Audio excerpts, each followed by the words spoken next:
Hello everyone. हमारा आज का टॉपिक है प्लांटिंग मेथड और प्लांटेशन के क्या एडवांटेज हैं, क्या डिसएडवांटेज हैं। इसके साथ ही प्लानिंग कैसे की जाती है प्लांटेशन के लिए और चॉइस ऑफ स्पीसीज को किस तरीके से सेलेक्ट किया जाता है। ये हमारा सिलेबस है और इसमें हम कंप्लीट कर चुके हैं फॉरेस्ट नर्सरी तक और आज हम नेक्स्ट टॉपिक को डिस्कस करेंगे। लेक्चर नंबर 9 में हम फॉरेस्ट नर्सरी को डिस्कस कर चुके हैं और सीड डोरमेंसी को हमने हमारे लेक्चर नंबर 11 में डिस्कस किया है। लेक्चर नंबर 14 तक हम कंप्लीट कर लेंगे हमारी यूनिट फर्स्ट। उसके बाद हम इससे रिलेटेड ऑब्जेक्टिव टाइप के क्वेश्चंस को सॉल्व करेंगे और फिर उसके बाद हम यूनिट नंबर 2 पे मूव करेंगे। प्लांटिंग मेथड्स को जानने से पहले हम देखेंगे कि प्लांटिंग क्या है। सिंपल सी डेफिनेशन या सिंपल सी प्रोसेस है, पौधे लगाने की जो प्रोसेस है वही प्लांटिंग कहलाती है। हम इसे देखें तो act of setting the seedling in the ground for propagation of plants. अब इसके एडवांटेज और डिसएडवांटेज देखेंगे हम। प्लांटिंग के जो एडवांटेज हैं वो हैं, फर्स्ट है seedling establishment success is higher. अगर सीड से हम प्लांट को ग्रो करेंगे तो काफ़ी सारे सीड जो हैं वो ख़राब हो जाते हैं, वो ग्रो नहीं कर पाते।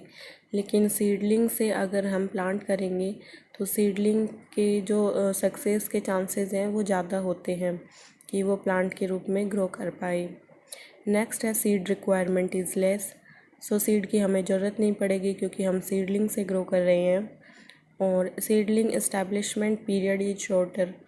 सीड से प्लांट बनने में टाइम लगेगा और सीडलिंग से जो टाइम है वो बच जाएगा और जल्दी प्लांट ग्रो करेगा। अगर प्लांट जल्दी ग्रो करेगा तो ग्रेजिंग के लिए भी एरिया को हम जल्दी खोल सकते हैं। नेक्स्ट पॉइंट यही है। उसके बाद है कि वीड की जो प्रॉब्लम है यानी खरपतवार की जो प्रॉब्लम है वो कम होगी, क्योंकि जब सीड से ग्रो किया जाता है तो उसमें अदर काफ़ी सारे जो सीड हैं वीड के वो मिक्स होके आ जाते हैं और जैसे ही हम सीड को ग्रो करते हैं तो जो वीड है वो भी साथ साथ ग्रो करने लगती है। लेकिन सीडलिंग से जब हम प्लांट करेंगे तो वीड प्रॉब्लम कम होगी। नेक्स्ट है damage to seedling is lesser. Seedling को डैमेज कम पहुंचेगा क्योंकि सीड को डैमेज पहुंचने के चांसेस काफ़ी ज़्यादा होते हैं,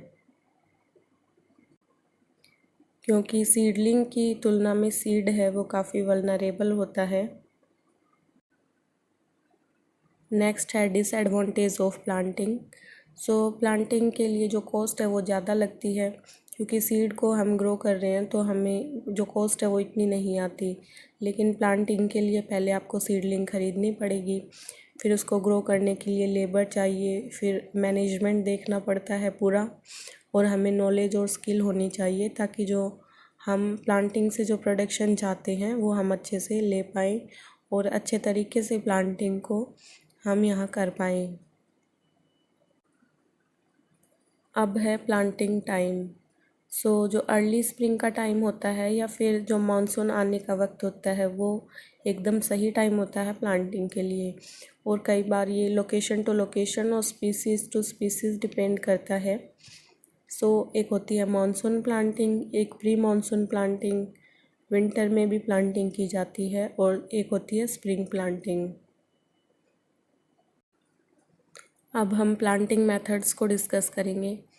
जब हम प्लांट करते हैं तो ट्री इस तरीके से ट्रांसप्लांट किया जाना चाहिए कि सॉइल में वो ना तो ज़्यादा डीप हम उसको प्लांट करें और ना ही ऊपर ऊपर हम उसको प्लांट कर दें।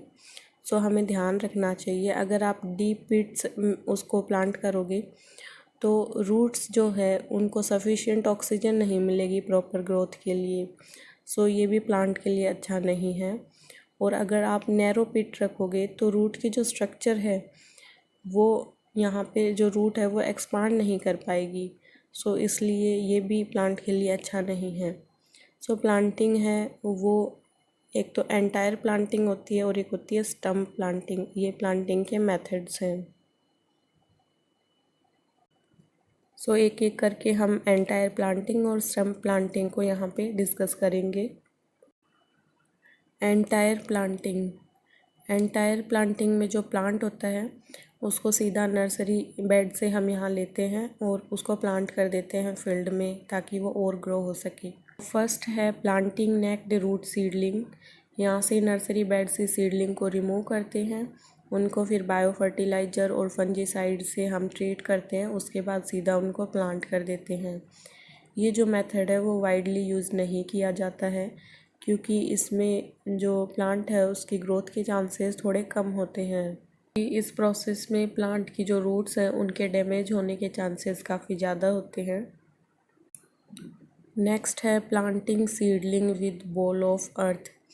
यहाँ पे जो सीडलिंग है उसको जब निकालते हैं तो उसकी रूट्स के बाहर एक बॉल सी बना ली जाती है उसके आसपास की जो मिट्टी और वो होती है उसके साथ, फिर उसको प्लांट किया जाता है। आप यहाँ देख सकते हैं इस प्लांट की जो रूट्स है उसके चारों तरफ एक बॉल जैसी बना ली जाती है, फिर उसको प्लांट किया जाता है। ये जो प्रोसेस होती है वो काफ़ी लेबर इंटेंसिव प्रोसेस होती है क्योंकि उसमें हर एक प्लांट को हम बॉल बनाना पड़ेगा उसकी रूट्स के साथ, फिर प्लांट करना पड़ेगा। उसके बाद जो नेक्स्ट टाइप है वो है प्लांटिंग सीडलिंग इन कंटेनर। तो इस तरीके का आपने देखा होगा, कंटेनर में ग्रो करते हैं फिर उसी को डायरेक्ट फिर हम ग्रो कर देते हैं ताकि जो न्यूट्रिशन वगैरह है वो प्लांट को मिलता रहे पहले जैसी कंडीशन में, और यहाँ पे रूट्स डैमेज भी नहीं होती हैं। ज़्यादातर जब हम नर्सरी से ये सीडलिंग वगैरह ख़रीदते हैं तो वो इसी तरीके से हमें मिलती हैं, और ये जो मेथड है वो सेफेस्ट मेथड है प्लांटिंग का जितने भी अदर जो मेथड हैं उनमें। इसको हम प्रीफर करते हैं प्लांटिंग सीडलिंग इन कंटेनर। नेक्स्ट है ग्रेडिंग ऑफ सीडलिंग। तो यहाँ पे बेस्ट सीडलिंग्स को सेलेक्ट करने के लिए इनको ग्रेडिंग दी जाती है ताकि जो अच्छी सीडलिंग है उनको हम ग्रो कर पाएँ। ये फिजियोलॉजिकल और मॉर्फोलॉजिकल बेसिस पे यहाँ पे डिसाइड किया जाता है, यानी शूट लेंथ, स्टेम के डायमीटर, रूट के डिस्ट्रीब्यूशन के अकॉर्डिंग। यहाँ पे जो हाइयर सीडलिंग हाइट है वो लगभग 40 से 60 सेंटीमीटर यहाँ पे रखी जाती है आइडियल कंडीशन में, और जो कॉलर डायमीटर होता है वो होना चाहिए greater than 5 mm। This is collar diameter. Next जो हमारा टाइप है वो है स्टम्प प्लांटिंग। स्टम्प प्लांटिंग में क्या किया जाता है कि जो स्पेशली प्रिपेयर्ड सीडलिंग है उनको ग्रो किया जाता है। इनमें जो शूट्स हैं उनको कट किया जाता है अबव द रीजन और रूट्स को प्रून किया जाता है, यानी उनको थोड़ा काटा छाटा जाता है, leaving primarily root at defined length.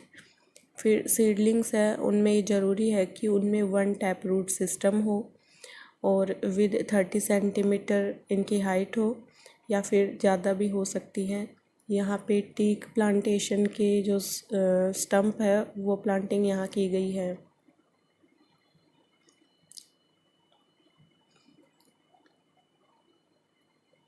यहाँ पे आप देख सकते हैं कि ये स्टम्प्स हैं और इन्हीं को फिर प्लांट किया जाता है।